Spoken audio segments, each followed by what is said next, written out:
Another day of making steam. Okay, good morning, America and or world. I am on my way to put fuel in the combine again. Okay, so you know, the other day I made a video, or maybe it was today or yesterday, or God knows when I did it, and I was talking about the combine burning a full tank of fuel in a day, a hard day. Well, I ran 2 hard days and I still got just under a quarter of a tank of diesel in that combine. So I was wrong, and I am making I'm just gonna tell you, I was wrong. So those Ford Brazilian Ford motors, this is 7.8 diesel. Just put my fuel cap on. That's why. Why does he do that?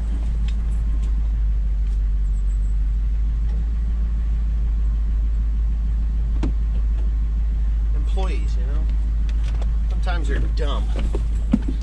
Ugh. Yeah, so you couldn't, I heard this noise. I was like, what the hell? And, oh, God darn it. And the noise just so happened to be diesel fuel sloshing up against the back of the truck, just like that. Anyway, that was Timothy. I had him fill it up. Yeah, so what was I saying? Oh, those 7.8 liter Ford diesel motors that they used to put in the combines. It's the same motor that's in the L8000. They're really a bulletproof engine. They're 240 horsepower or so. Yeah, 240 horsepower. Powers the combine just fine. Powers the truck great. They were great motors. Of course, they don't make them anymore because they're dirty pigs. And of course, if we elect Joe Biden, then they'll all be phased out. We'll have to put electric motors in there at our expense because he's a useless piece of shit and stupid. I'll have to cut that out. Maybe I won't. Who knows? I'll have to because I cursed. Anyway, on to fueling up the car. Somebody asked, how do you get 300 bushels out of per acre when you're picking corn? Well, put it this way. When they look like this, and that, all the way down. That's how you do it. Just like that. They're beautiful. All the way down. I can't get, there's 240 bushel in that combine right now. I can go all the way down and about 2/3 back. And I know you've seen me do it. But yeah, that's how you do it. I was a little bit surprised as well to see the yield that we're getting, because when I did the yield test on this, it was something like 250, you know, 248 I think was the best. I never did this field. I did the upper field. And the upper field was actually close to 300 bushels to the acre, not quite. And that 290 at 21% moisture. Yeah, things are looking really, really good. So if you have any doubts, I mean, I'm just walking. This is kind of the center of the field. This is a golden harvest variety. It's gorgeous, gorgeous ears. This is gorgeous. Burning propane now. I mean, this is 21% right now. And I mean, I can go in here and look again. If you've watched my channel from the beginning of the, I mean, I got big hands, ladies and gentlemen. It's a solid 9-inch ear.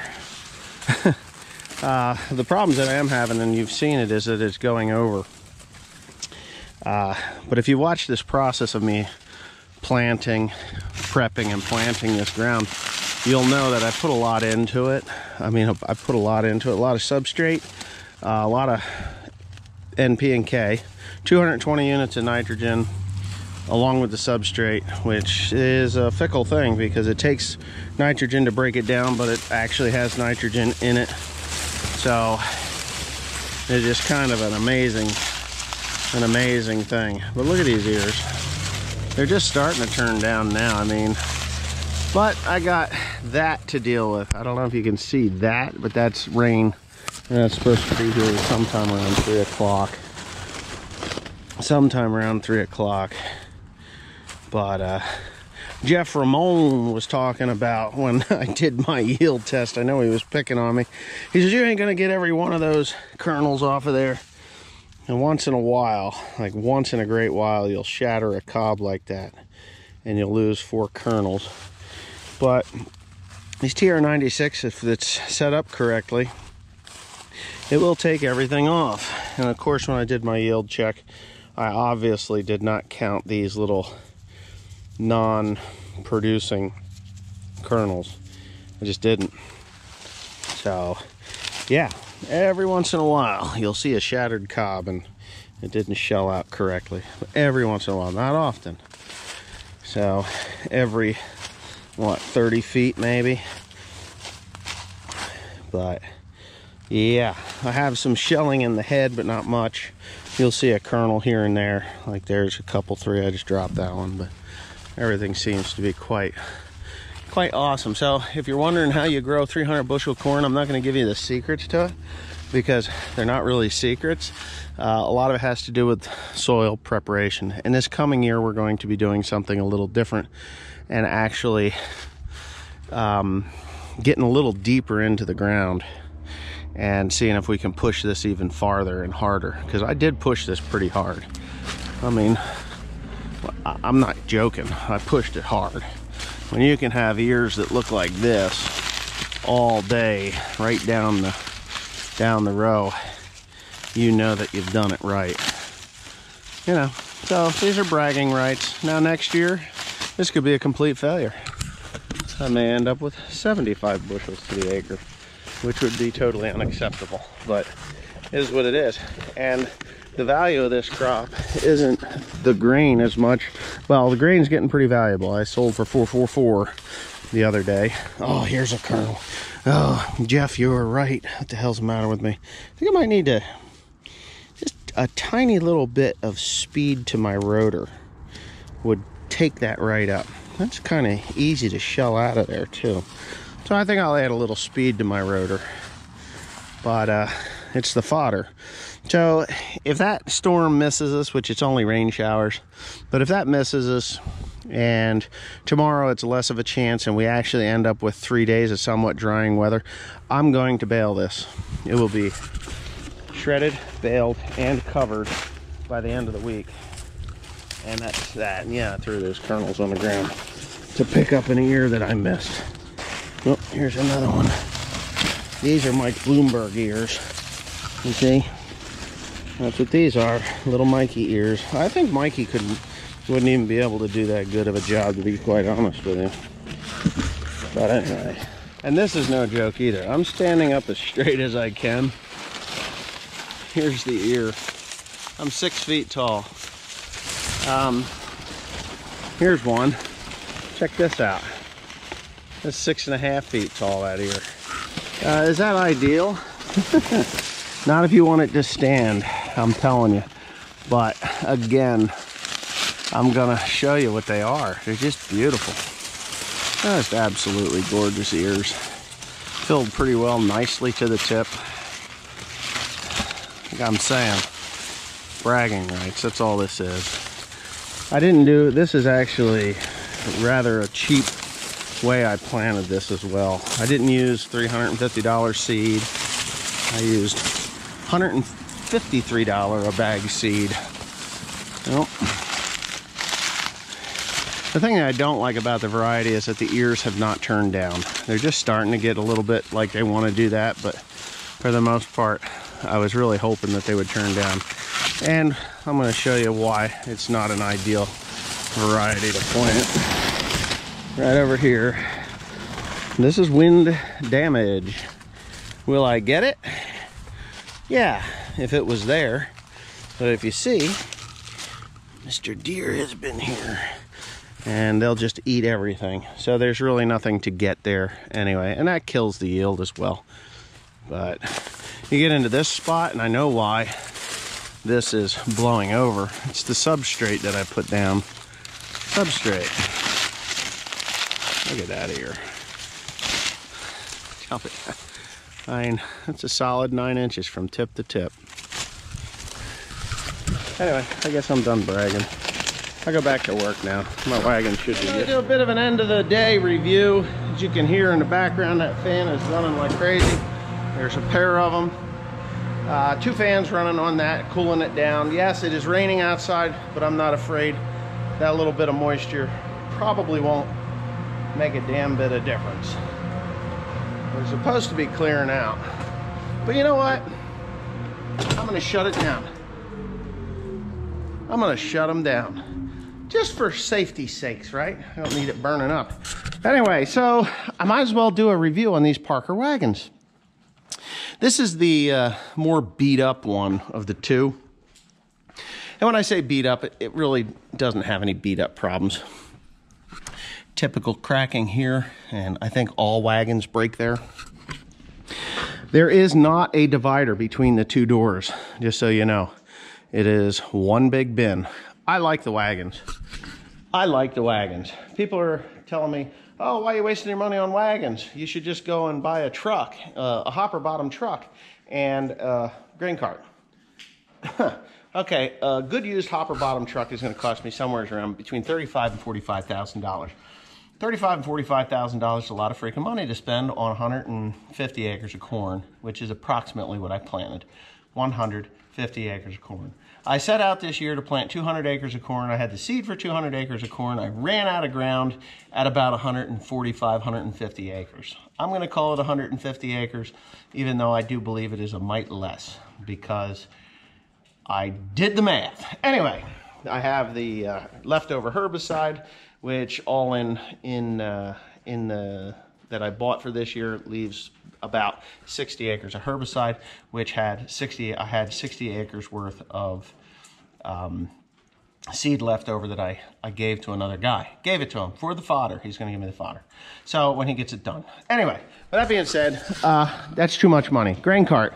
What does a grain cart cost? Well, for a cheap 450, 500 bushel, what is it, 500 or 550 bushel grain cart, I think a little Brent grain cart, again, you're looking at $55,000 to $65,000. So I am not spending $100,000 to $125,000 to move grain.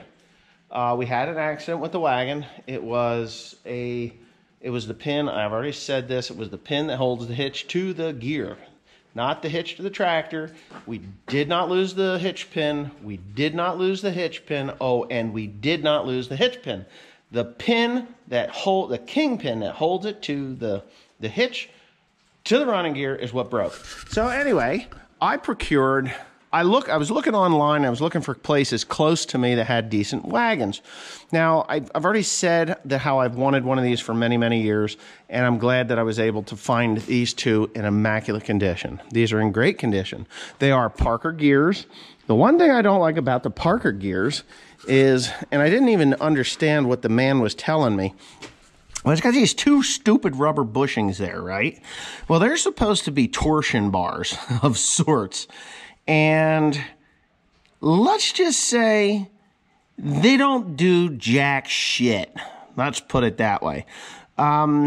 I was thinking about getting some race car shock absorbers, like heavy Super Duty spring-loaded race car shock absorbers. I think those would probably do more than what that little rubber bushing does.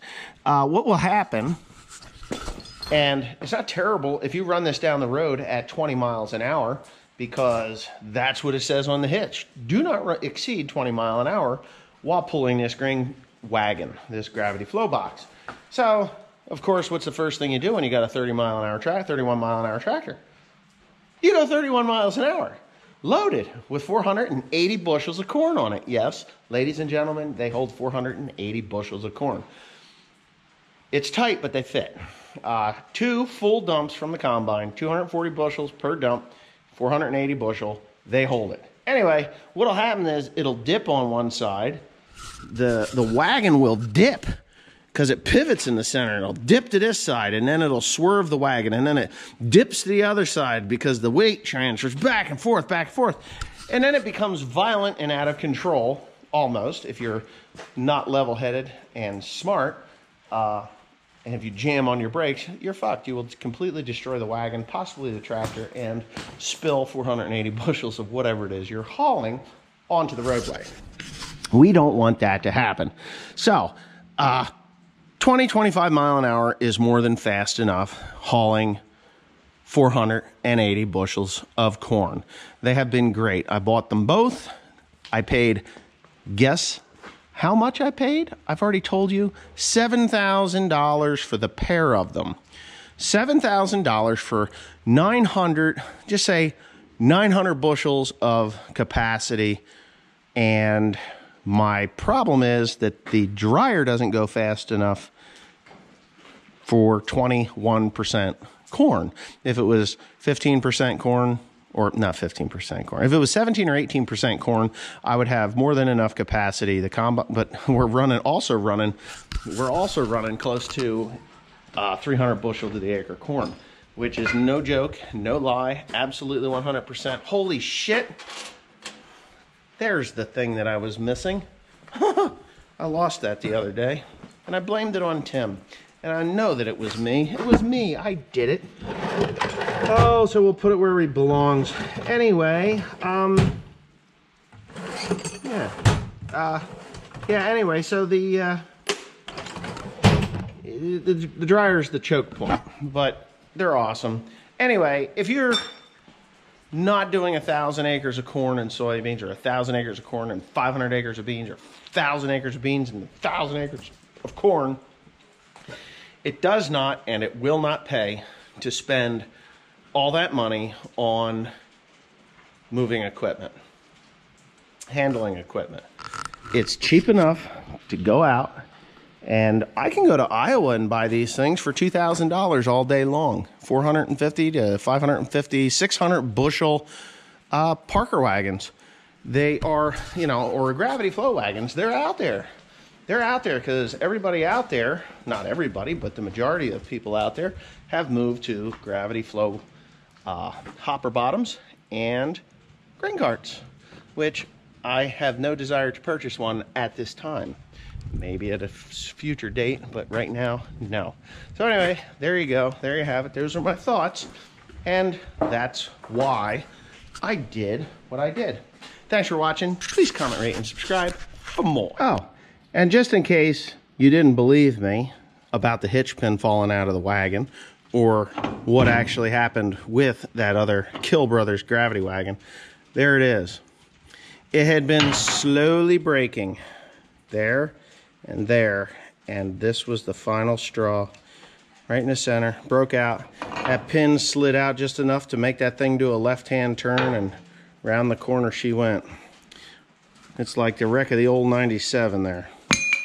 Yep, there you go.